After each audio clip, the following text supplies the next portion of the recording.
looking for something. A new way, a new understanding, a connection, some comfort. You've got questions, and Light on Living puts the spotlight on all the answers so you can shine. Lift and lighten the load of life's challenges and learn simple and easy ways to live a healthy, happy life. You'll gain insight and start to see things in a new way that motivates you. You're invited to hear new, see different, and feel more as Lisa shines the light on living.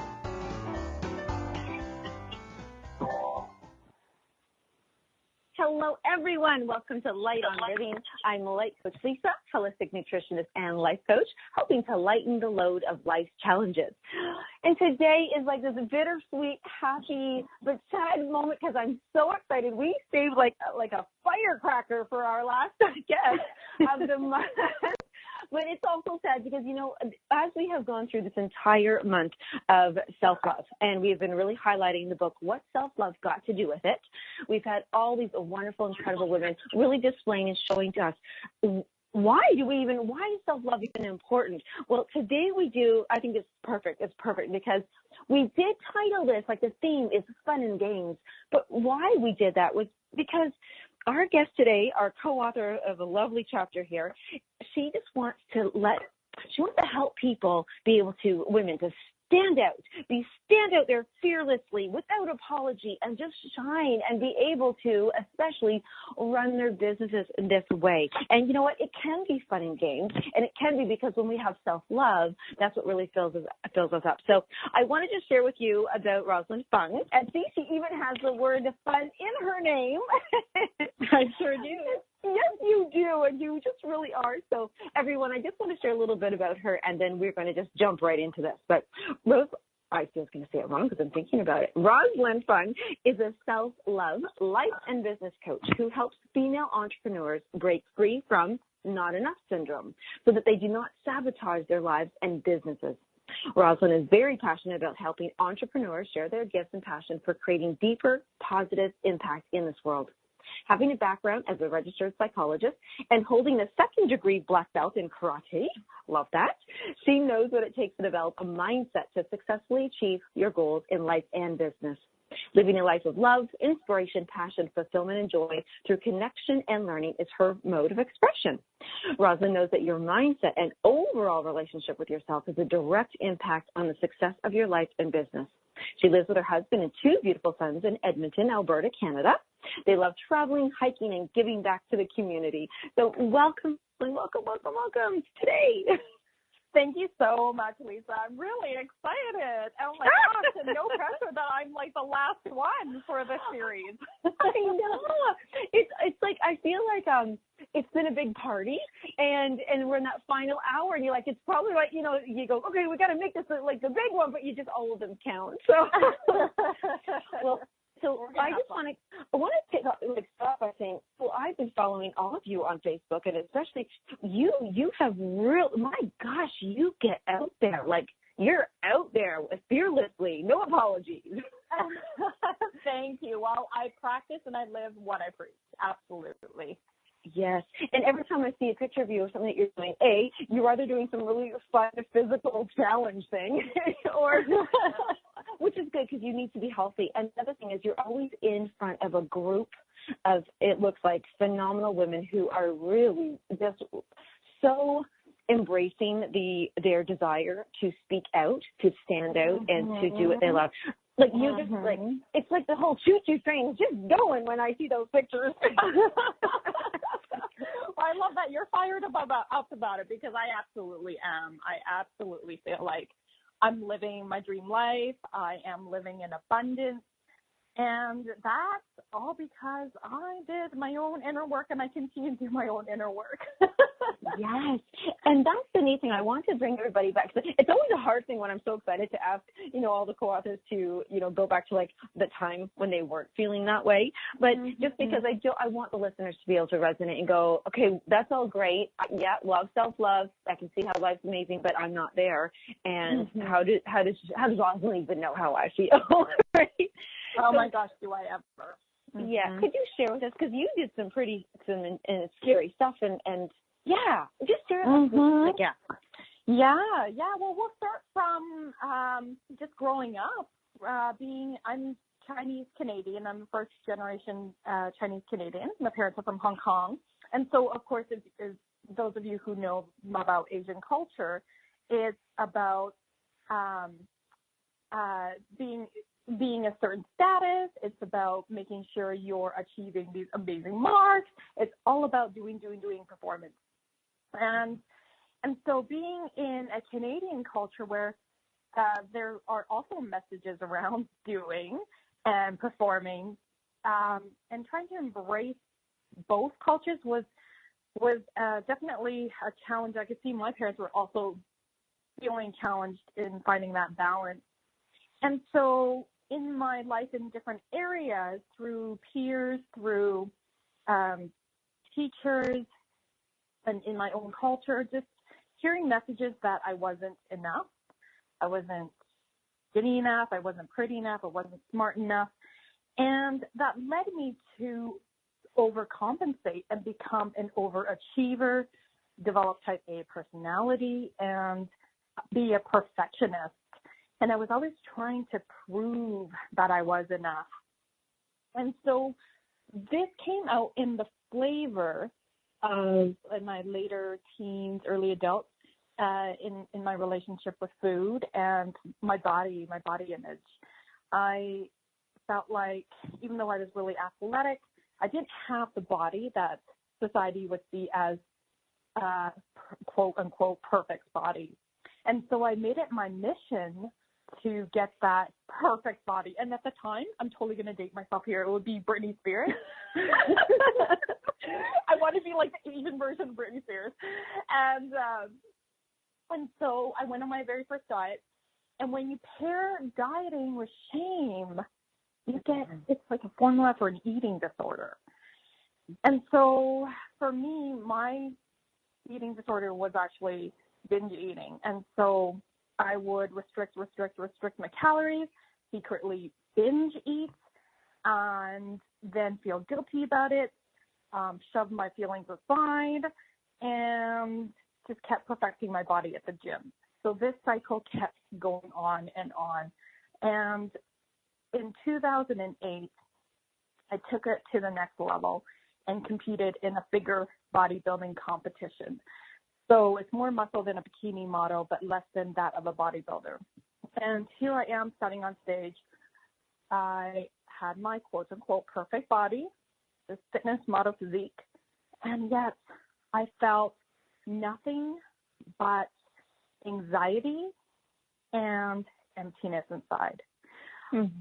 I was constantly anxious about what to eat, when to eat, how many calories, what happens if I go off my diet. And I was never feeling like my stomach, which was the part I hated the most, was flat enough. And so here I am on the stage and realizing, gosh, having a perfect body didn't bring me the happiness that I was seeking for all these years. What's missing? Because on the outside, I looked like I was totally confident. I looked like I had my stuff together.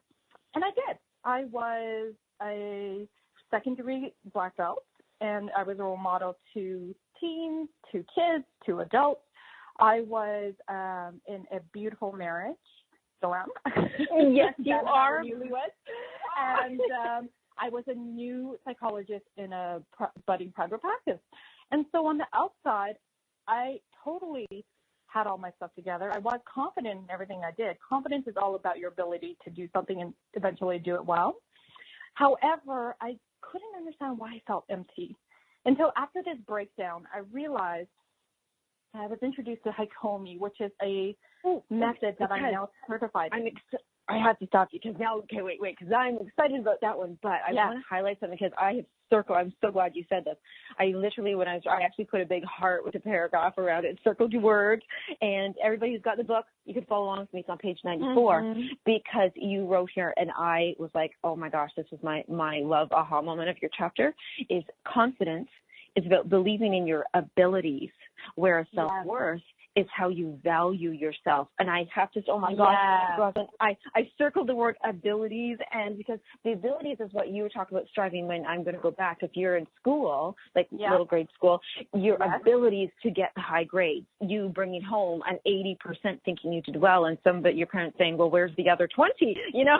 That was so big. And then so with everybody right now, if you're thinking about whether you think, well, no, I have confidence, I'm a confident person, I would love for you to look at that and see, is it because you're, quote unquote, judging your abilities? And then I would love for you to turn that around and do what Rosalyn says here, where self-worth is how you value yourself. And I want to ask you, how would you have a scale? It sounds horrible that you'd measure this, but how would one measure how they value themselves? That's a juicy question. Oh my gosh, yes. Yes, and you know, I just want to even say, like that was the big reason I had realized that I was operating from this place of I am valued in my doingness rather than my beingness, who I am, my lights and my gifts, right, as a person, and my doingness was never enough. So your question is, how does one measure the value? Well, how do they know if they value themselves? It's how do you talk to yourself?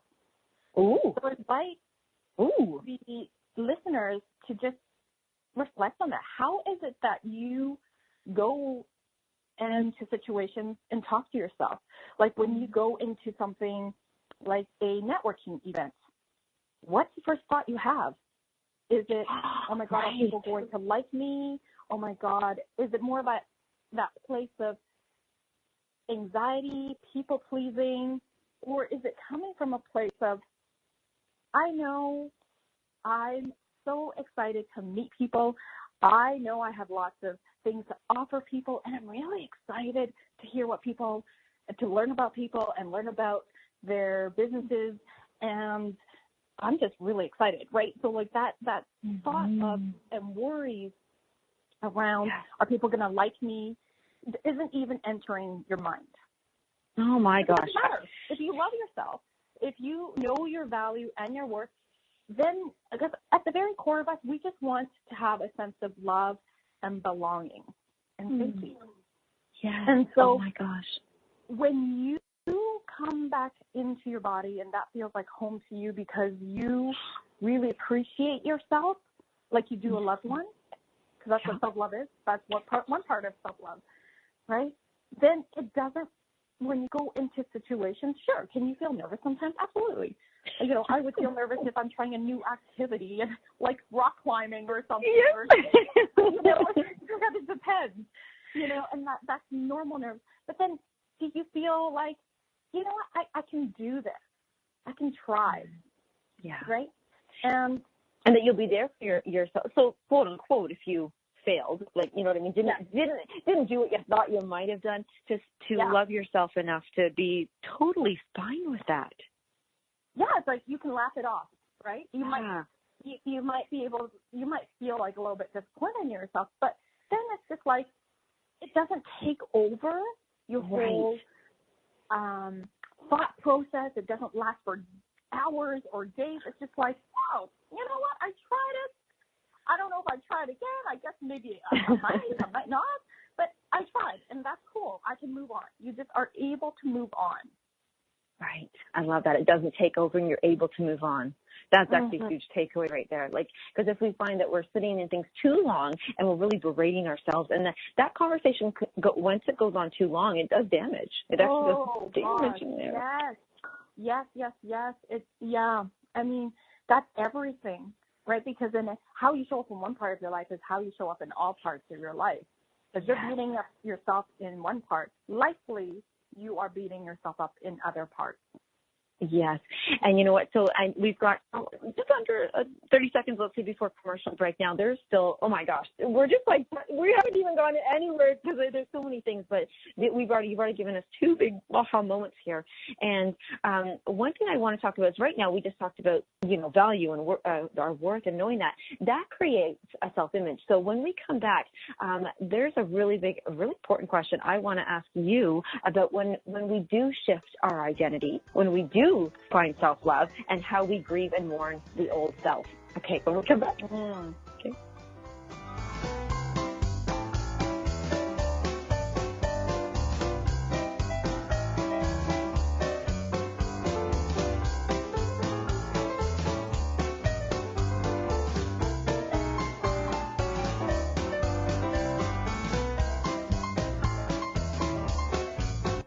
The best of the holistic, spiritual, and conscious world. OMTimes Radio. IOM-FM. Humanity Healing International is a small nonprofit with a big dream. Since 2007, HHI has been working tirelessly to bring help to communities with little or no hope. Our projects are not broad mandates, nor are they overnight solutions, but they bring the reassurance that no one is alone and that someone cares. To learn more, please visit humanityhealing.org. Humanity Healing is where your heart is. My name is Victor Furman. Some call me the Voice. I've always been fascinated with human nature, spirituality, science, and the crossroads at which they meet. Join me Wednesdays at 8 p.m. Eastern on OMTimes Radio, and we'll explore these topics and so much more on Destination Unlimited.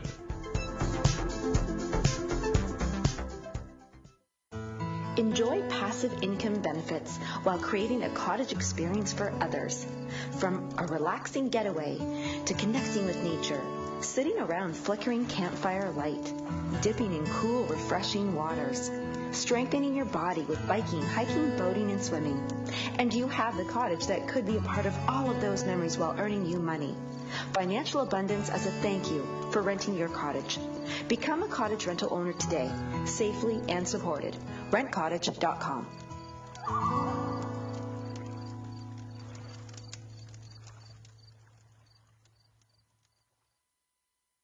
Welcome back to The Cat Show. Up next, we have Nico. Nico is a member of the Shelter Pet Group. That's right. A group known especially for their sunspot sleeping, ball chasing, leg rubbing, and of course, companionship. Just look how she struts. It's like she owns the place. And see how she curls up and cuddles her person. The pitch on her purring is simply perfect. Nice one. Fantastic cat. But really the best way to know an amazing shelter pet like Nico is to meet one. Visit theshelterpetproject.org today. Adopt. Brought to you by Maddie's Fund, the Humane Society of the United States, and the Ad Council.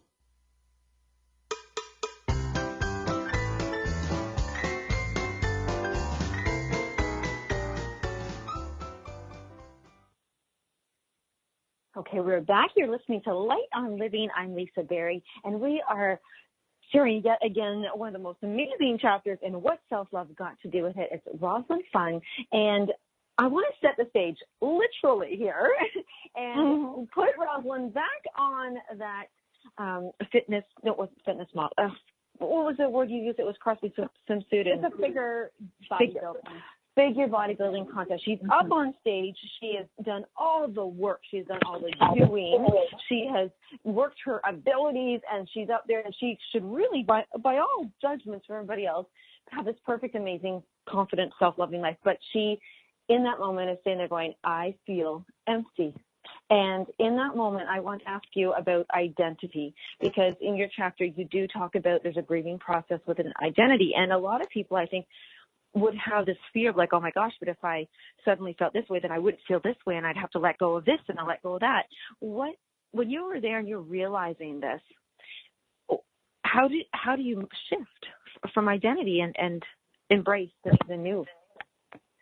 Oh, wow. You know, that there's a couple of significant spots I could talk about when it comes to identity. Yeah, because for the longest time I was identified as this health nuts, right? That people were like, look at Roz, like look at how hard she works, look at how hard she works out, look at her body, and and lots of compliments on my body and how good I look. And unfortunately, like it's a paradoxical thing, because on one side of the coin, it's like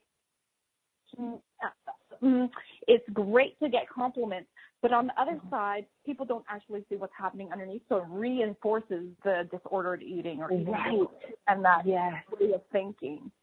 So setting that, doing my own work, moving from feeling not enough to embracing and embodying that I am enough as I am, and I'm valued in my beingness, was huge, because I wouldn't have seen it as an identity so much as just a transformation, an internal transformation. And so I'm just trying to think. So you're asking such great questions. How do people start to view me? I'm very open. I'm a very open book, and so I came out. I was blogging at the time, and I came out and talked about what was going on in my mindset, that I was suffering from this disordered eating, and orthorexia was what I had, where it would be, and binge eating. So I would only eat very, very healthy foods, and that's what my self-image was. But secretly, I was binge eating all the unhealthy foods. And so I talked about that, and as I did that, people would see me in a different light and realize, like, wow, you were suffering.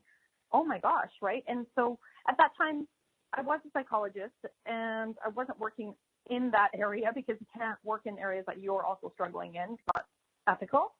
I actually realized my calling was, you learn what you need to teach, right?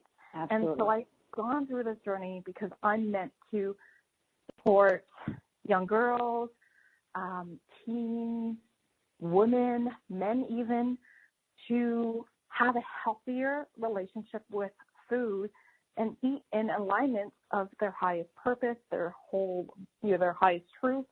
And so I got certified in eating psychology.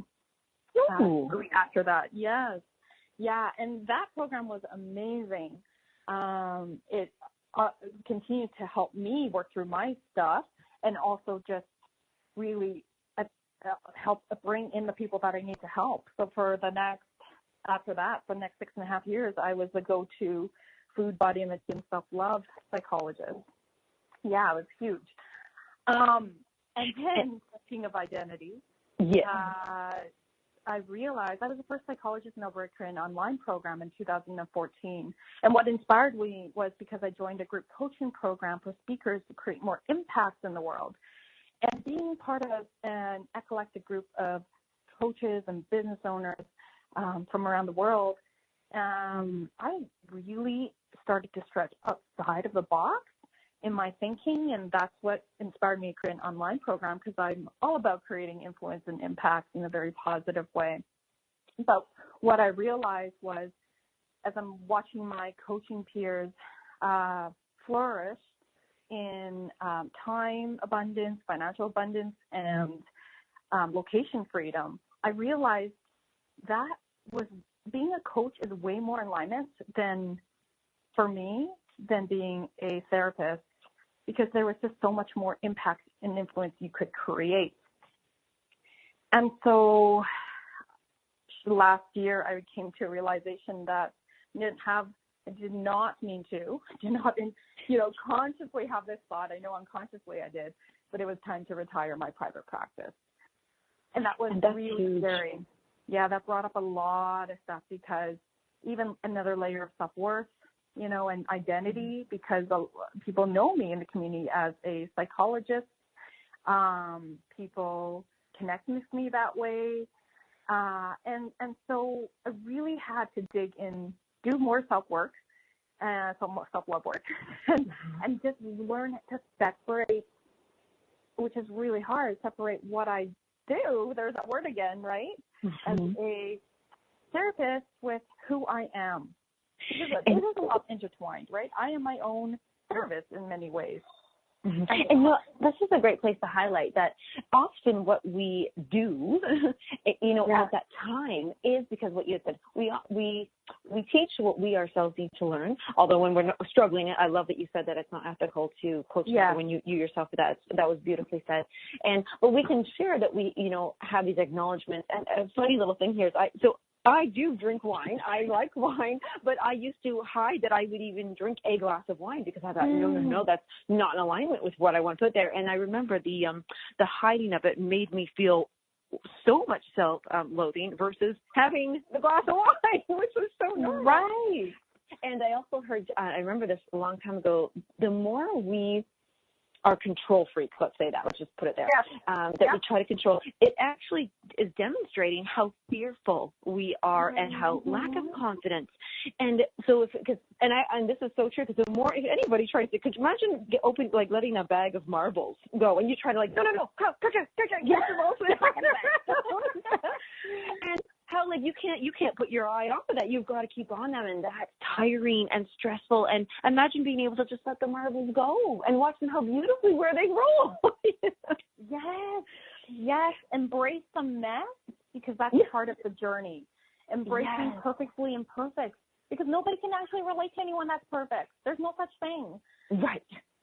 Yes. And so, I when you were doing this, the layers, the shedding of layers, which is beautiful, because you're shedding these layers, but because you're growing and you're expanding, and you're like, okay, I love this is maybe answering even deeper on that question, is that you're no longer mourning the death of something. It really is a transformation. I love that you use that word. So if we can look at it like, I'm transforming. I'm not leaving something behind. I'm not. You had mentioned, and I'm going to say it wrong, as I totally will not pronounce it properly. It starts with the letter K. That was one of your tools. What was that? Do you mean the method, Haikomi? Yes, Haikomi. Starts with the letter H. Can you spell that? Yes, Hakomi. Okay, so I have to hear about this. Yeah. What it means is, how do I stand in relationship with myself, and how do I stand in relationship with others? So it's a mindfulness study in this realm, and it combines neuroscience, psychology, and spirituality. So what that looks like when I'm working with my clients is, because our body cannot tell the difference between thinking about something stressful versus being there, when they're sharing their story with me, of pain, of suffering, of anxiety or despair, whatever it is, we actually drop the content and have them go into mindfulness, so that we're studying what sensations, emotions, tensions are arising. And as we do that, we're accessing the unconscious. So that the client's conscious the whole time. Yes. But what we're doing is we're accessing those subliminal messages, and the body remembers. So sometimes it can bring the person back into a childhood memory where they were feeling this way, because it's just a pattern. That's where core beliefs formed when we're young, and when it's unconscious, because we mostly live in the unconscious brain because the conscious one is still developing. And so it may bring back to child memory. And so we work with that memory and shift it, so that now we go back to the situation that's triggering the client, and once we process, and it feels very different, because the whole point of the work is to shift things on a cellular and neurological level, so that there's expansiveness that occurs, so that you feel different and you have new eyes about the situation. No longer are you seeing it with the limiting belief. Does that make sense? Yes. I'm so, you said neurological and cellular, so you're sitting there, and I really hope that people, and I know, because we're talking to a conscious community here, and they're very open, not only open to this, but they've probably experienced it, and they're looking for these things. I've never heard of this one, so I love that when you're saying that, is the body, the energetic field in the body you can access it so quickly, and feel it.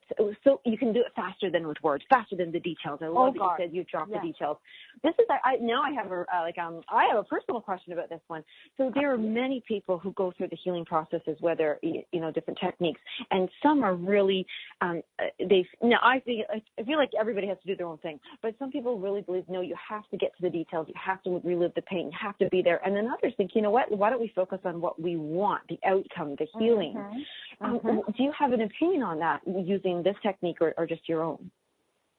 Well, what I can say is the quickest way to shift things is through the body, through experiential methods. And so there's a lot of different methods out there that are experiential. So we're not using the conscious brain as much. We're using it as part of the process, but it's not just talk, right? We're going into noticing what's happening in the body, because the body actually holds more wisdom and memory than our executive brain does, which is the conscious brain, right? It knows a lot more, and we're accessing the wisdom of that to move through things, to heal. So not necessarily are you going back into the past. We are through the body, but it's just studying the sensations. You don't need to necessarily talk about the content.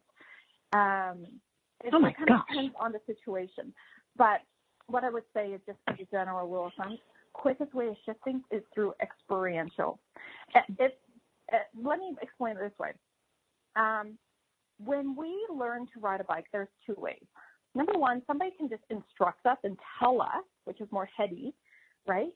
Okay, get on the bike, do this. And then number two is actually getting on the bike and riding the bike and figuring it out with your body. That's what experiential learning is, or experiential processing is. And likely we'll pick up quite much quicker when we learn to ride a bike through our body, by doing it, right? Right. Yeah, and body mechanics is important, because I can watch a cooking show all I want, or somebody how to play a piano, or how all the things, and then I sit at the piano and my fingers are just going, whoa, we're not doing that. My brain knows it, and then you have to adjust and I love that you said studying the sensations too. That is super amazing. Okay, huge question, because I love that you have everybody gets the opportunity to hear from you, and you're such an incredible business coach. When it comes to, so I'm going to spin this around here, studying the sensation, and the quickest way to learning is through experiences, experiential learning. Yeah. So if somebody wants to have an incredible business, it is, even to the point, I know myself, when I really want to turn my finances around, do you know that I realized, it's a side story, I noticed that everything was all transactional. It was EFT, like debit machines. I never had any money in my fingers touching it. And so I started making sure I always had hardcore money, cold cash in my hands. And I started out with let's have a $5 bill. And I went, wait, I don't just want a $5 bill, I want a $50 bill, and then I want $100. And I remember, but really, I'm not loving the money, but loving the experience of having it building, because I can wrap my mind around how much is in the bank, but what about it's so different. I love what you're saying. It's so, and then to study that sensation and to copy. So how do you? And I'm making sure I don't run into the. Oh, good, we're good. When do you have your clients go through a lot of baby step experiences? Depending on where they are at in their business. A lot of the Hakomi work would happen when we're working through shifting their limiting beliefs, because they're getting in the way of them making more impact. So a big one is fear of rejection and fear of judgment, for example. Okay. So a lot of my clients, they're solopreneurs, they're heart-driven women, and they want to put themselves out there. They're not attracting the clients they want. They may want to become speakers, but they're really scared to put themselves out there on stage, or even networking, or on Facebook Live. I've talked a lot of Facebook Lives, Terry. And so we work with the belief around that through the experiential processing of Hakomi. And then we also I bring in the left brain and strategies and systems to put into place. They can hear it because they're in a more expansive place, they can hear it, and then we practice together, right? Let's get you on a Facebook Live. Let's do it together, or do this, and here's the structure, right? But I want you to speak from your heart. Be authentic about it. Show up and shine. Play big. And it's really cool because I noticed when they first start, they're a little bit nervous, and who isn't? I remember my first Facebook Live. And then they find it really fun because that belief isn't there. Like the worst case scenario, the fears of people booing them or you don't know what you're talking about or challenging them, usually doesn't happen, right? It doesn't happen. Like their worst nightmares, they usually get people cheering them and it's like, yeah, tell us more. I can relate, So it's so fun to see somebody step into their power and into their light and share from that place their wisdom and their Facebook really used that word well when they said they labeled it share, when they tagged that as a share, like share this life. It's very positive. Now, after the commercials in about 10 seconds, but when we come back, I just want to touch again. I love that you're talking about self-limiting beliefs and how they're holding us back to shining like that. And so I love that you're doing left brain, right brain. So I want to just touch a little bit on that when we come back and how to really shine as an entrepreneur.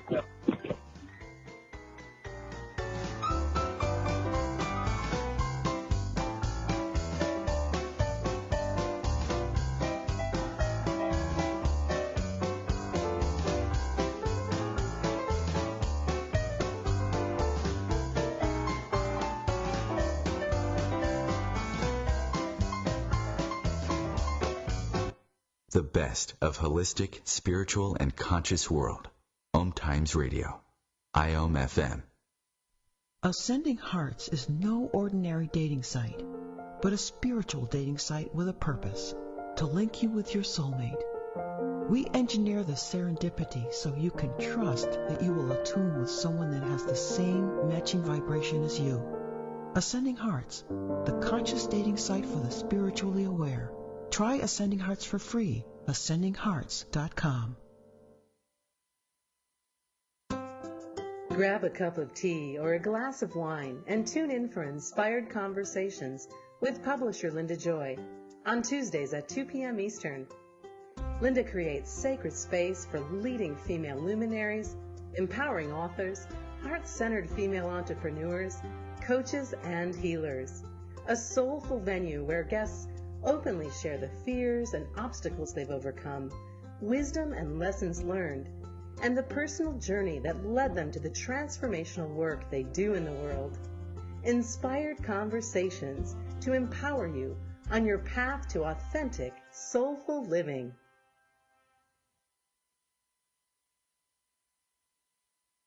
So I'm a cat, and I just moved in with this new human, and she's got this little toy she's always playing with, all day long. Tap, tap, tap, tap, bloop, bloop. She can't put it down. There it is. Oh, and get this. She even talks to it. Last week she asked it for Chinese, and guess what? Egg rolls showed up. Like magic.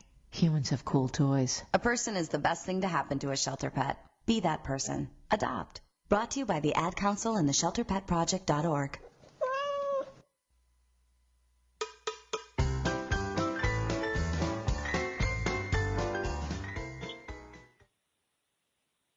Right, Lisa Berry here with Light on Living, and I am sharing this wonderful hour with Rosalyn Fung, and she is one of the co-authors in What Self-Love Got to Do with It, and we are certainly answering that question all month long. Now, this I find this so fascinating. We're very aware about self-limiting beliefs. We've heard this before, and maybe we're not even quite aware of the role that they can play. Now, I'm jumping over to this because in the back of every chapter, as I've been sharing, all the co-authors have put lessons learned and mindset tips. Now, the one I really want to get into, because Rosalyn's really good at this one, and she knows how to help us get out of it. But one of them is, you are enough, and the world needs you to stop playing small. Go out there, step outside your comfort zone, and play full out. And I wanted to ask you, Rosalyn, when we think about playing small, if you were to say to somebody, they're playing small, or if I were to say to myself, gosh, I keep this playing small, how does that relate to my living beliefs? Yeah, well, playing small means like we are holding ourselves back. There's a part of us that knows or wants to be doing something bigger in this world. So when it comes to being, I work with women entrepreneurs. So when it comes to being an entrepreneur, a lot of it, especially in the solopreneur world, is you're promoting yourself as your service and your business. And a lot of times people are hiding, right? They're hiding. They're scared to put themselves out there. And the belief around that is, I'm not enough. It all comes down to the core of I'm not enough. Yeah. But it might be, I don't measure up. Might be that flavor. I'm too fast. I don't look the way I want right now. My smile is crooked. So it might have to do with body image or self-image. I'm scared of failing. What if I fail? That's a huge one. Some women are really scared to be powerful. They know they can be, but they're really scared to be powerful because they might lose the loved ones around them, because those loved ones might not understand what they're doing and that they're changing, and they may not accept them. I love that you said that word. I have to sit there because we do have the Wonder Woman symbol with you there. Okay. Yes. Powerful. Okay. Oh, this is going to be juicy too. Okay. So if I were to think of a powerful woman, or you were to think of a powerful woman, I would love to hear your definition, because you're going to really wrap the self-love in there. Because when other people hear, oh, she's a powerful woman, they might think of a few negative things. So sure. Yeah. What are give us that mirroring. What does a powerful woman should mean and could mean and can mean versus what we sometimes mistake it for?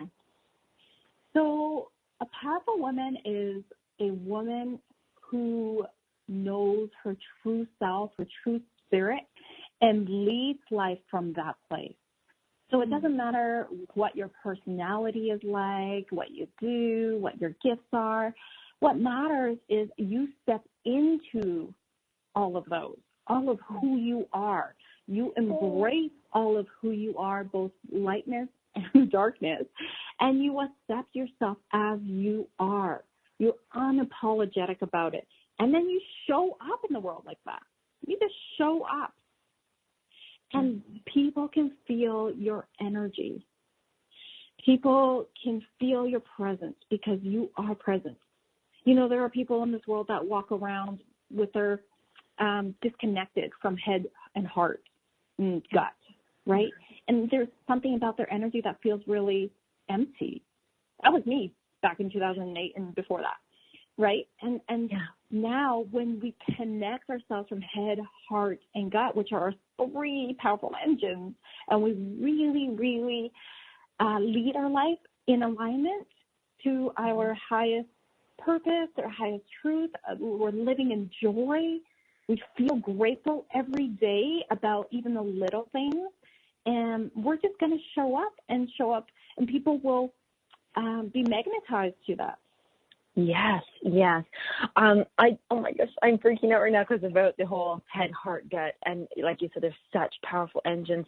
And just what I'm really feeling, which I love, is everyone listening right now, being powerful, you can still be gentle, because it's coming from a place of knowing, and knowing isn't hard and forceful, and it's my way or no way, and I know best, and I am the leader type thing. I love it. Yeah, and I just felt that. I felt that when we're connected in all those areas, it really is gentle because it just flows. There's no stopping. Absolutely. Yes, we're not operating from ego, which is about fear, trying to be better, trying to prove your worth, all that. That's ego.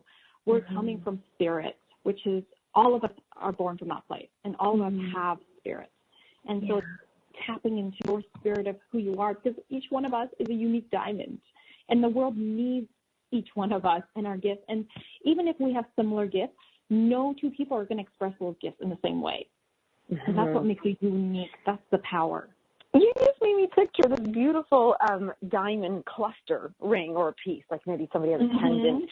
And can you imagine saying, oh, no, you don't need all those 10 diamonds, just one is fine. But you're like, no, look at all these 10 diamonds. I love it.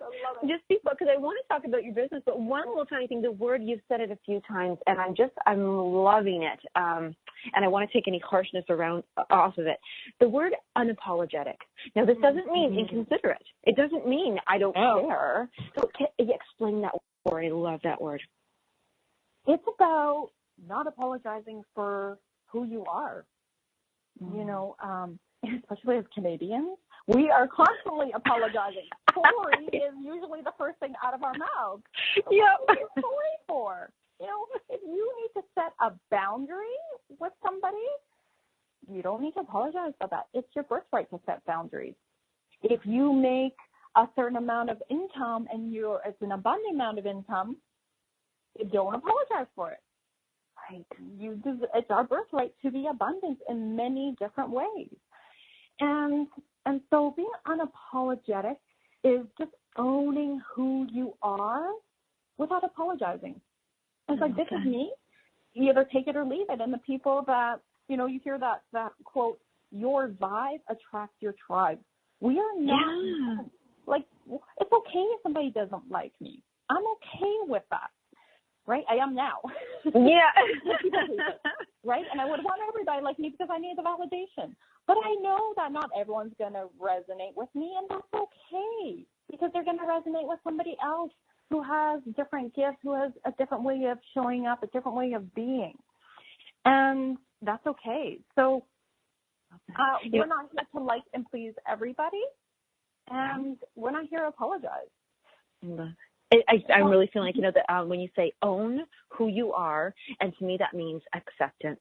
And so it's to highlight that and say, you know, to live unapologetically is to have acceptance for yourself and move forward that way. And I would love for you to share with people, because you're so fun. What does it look like working with you?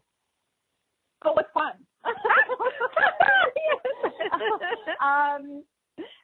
You know what? It is. And what my clients will say is, it's fun, it's energetic. You know, yes, we dig deep, and those are not the fun parts. It's uncomfortable. So I'm not afraid to have people go into their discomfort, because that's where they're going to grow, because that's where we need to shift things. And once they shift that, then they're in this more expansive place. My tagline is unleash your inner Wonder Woman. I love seeing them unleash into their Wonder Woman self. And we'll replace that also with powerful women, powerful self, right? Authentic self. It's all about showing up and who you are authentically. And so I work one-on-one with clients. I'm a cheerleader, so I always cheerlead my clients. You are. I also I also do some tough love, believe it or not. It is really important, right? Just keeping them accountable, being able to help them see the bigger picture, because when we're in our own stuff, we don't quite see the trees from the forest. So giving them a conceptual understanding of why this might be happening, and then helping them shift. I also run mastermind groups, or I call them mentorship, Wonder Woman Mentorship Inner Circle. Ooh. Yeah, it's pretty fun. So these are beginner to mid-level entrepreneurs, and I teach them and facilitate different things to help them grow their businesses, attract their ideal clients, be able to be a level one. When you say level one entrepreneurship, what does it mean? Somebody who's in their first year of business or less than a year. Maybe they've been in there for a couple of years, but they're ready to elevate their business into a different level, but they're not quite sure how to, because a lot of those limiting beliefs are holding them back. And then you also don't know what you don't know about how to grow your business, right? So teaching a lot of strategies to grow locally and also online. And then I just recently started with my good friends and fellow lady boss, the Renegade Soul Sisters. Ooh. Which is, oh my gosh, I know, it's so exciting. We literally just had it, started our first one on Monday. Renegade, say that again? Renegade Soul Sisters. Oh my gosh. And so I highly value being in a mastermind myself with women at my level or a higher caliber. And so together, Katarina and I put together this group for women who are at higher, similar or higher level caliber, so that we could each learn from each other. We could have a safe and sacred space to share what's going on in our businesses where we might have some blocks, and mastermind it out, hot seat it out, right?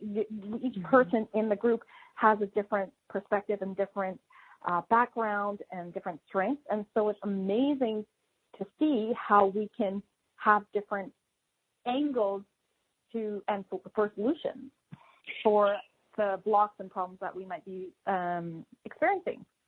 You know what? I love that you brought up masterminds, because we do have time, and this is important. If somebody was thinking, I want to be in a mastermind, how does one even do? Like, I know how it's done I love them, but how is yours specifically run? Because if somebody is really thinking, I need this, and it sounds good, but I have no idea what I'm going to be asked to. How am I going to be asked to show up?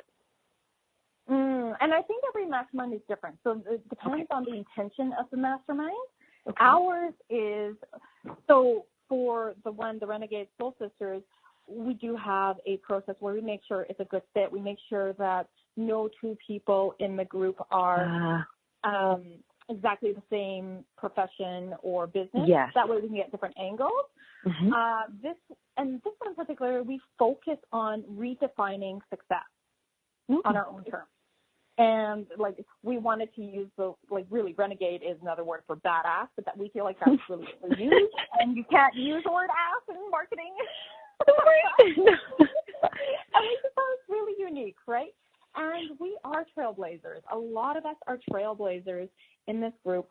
So we know the level of expertise that's happening in this mastermind that we've created. And the intention of it is to have a safe and sacred container to work through celebrate our wins, and also work through our challenges so that we can have new ideas and breed new projects in our businesses. A lot of these women, one of the criteria for this one is they are community builders themselves. They are leaders of tribes themselves. Okay. Mm-hmm. Okay. Well, and my Wonder Woman mentorship inner circle, because they're more beginner to mid-level, it's a different different energy, because the energy is so fun. I love the synergistic energy that happens, but just different criteria, right? Yes. Okay. That they are in business 2 years or less. They are wanting to grow their tribe and clientele, learn how to market themselves, learn how to be a speaker more confidently, work through some limiting beliefs. We do, and I love the energy in both these groups. I just feel like I'm living my dream life. They are so synergistic. They're so magical. I love the way the women support and inspire each other, and it really just takes on its own energy. I can't, you can hear in my voice how excited I know.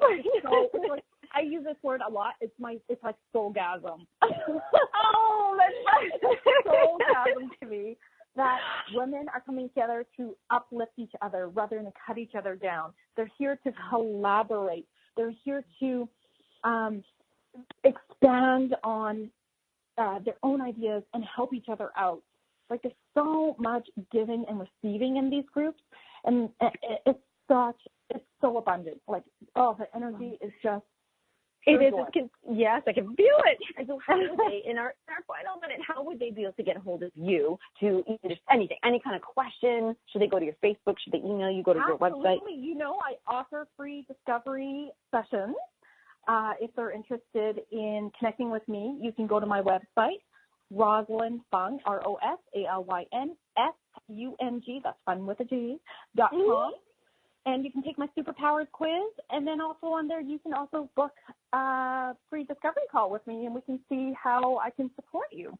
I love that. It sounds like there's so many ways that you could support like anybody. And I want to, first of all, I want to thank you because this is my last 60 seconds with you, but I want to thank you so much for sharing your energy and your wisdom and all the just your whole chapter with everybody. Everybody has to have a copy of What Self-Love Got to Do with It.